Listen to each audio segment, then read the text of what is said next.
part of your depression was you couldn't eat. Yeah.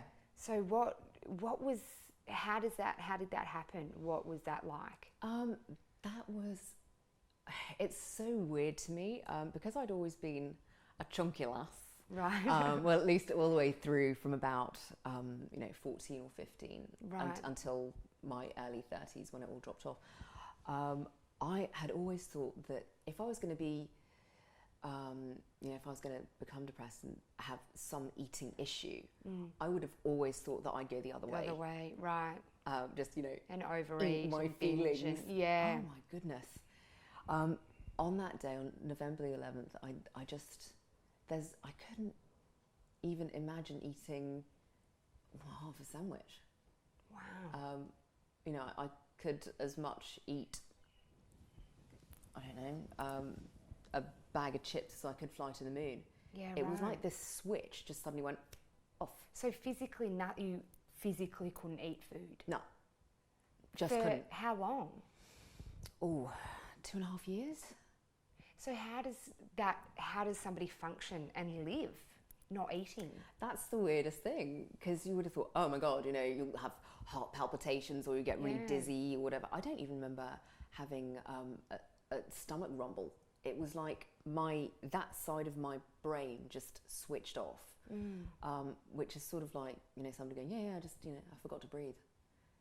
It's, the most basic human instinct is to nourish yourself. And I just couldn't do it. But at the time I was also kickboxing like crazy. So most of it was 30 kilos in all, and most of it came off in the first 4 months. Wow. Which is a huge amount of weight to lose in that short time. I was still doing CNN at the time, and the viewers were basically watching me disappear in front of their eyes. Right. I started getting all these letters from people going, are you okay? Yeah. Did you realise that you had a bad eating disorder at that time, or were you not? No.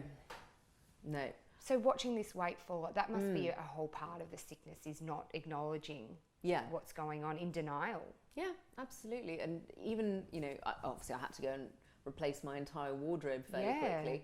And even then, it didn't strike me like, Ange, you might have an issue. Yeah, it's because, my head was so consumed with other stuff that I just didn't think about it. But my family was absolutely petrified. I bet. What were your partner? Really what was did you talk about it with anyone? Not really. No, and the thing is that it's just the way of our world, really, that, when that starts happening, when you start losing weight, more than the worry and concern from people, all you really hear is the, oh my God, you look fantastic. I've noticed that sometimes if you have a flu or something, you drop a bit of weight and people go, you look great. I'm like, I am so sick right now. Right, exactly. It's crazy. Well, sickness really suits you. Yeah, it's awful. And it's like there's nothing healthy about what's happening here, but we associate healthy and looking good with ludicrously thin. Yeah. Which is such an unhealthy way to think. Absolutely. So when you were getting those compliments, were you like, okay, I'm looking good, I'm going to keep going? Or that would have been far too sort of conscious. Yeah. I loved it. I was like, oh, yay. Yeah. How fantastic. But it really wasn't until I sort of snapped out of it. Again, as suddenly as I went into it, like 2.5 years later, one day I just woke up and thought, oh my God, the sun is shining. And I have people who love me, and I've got a really good job.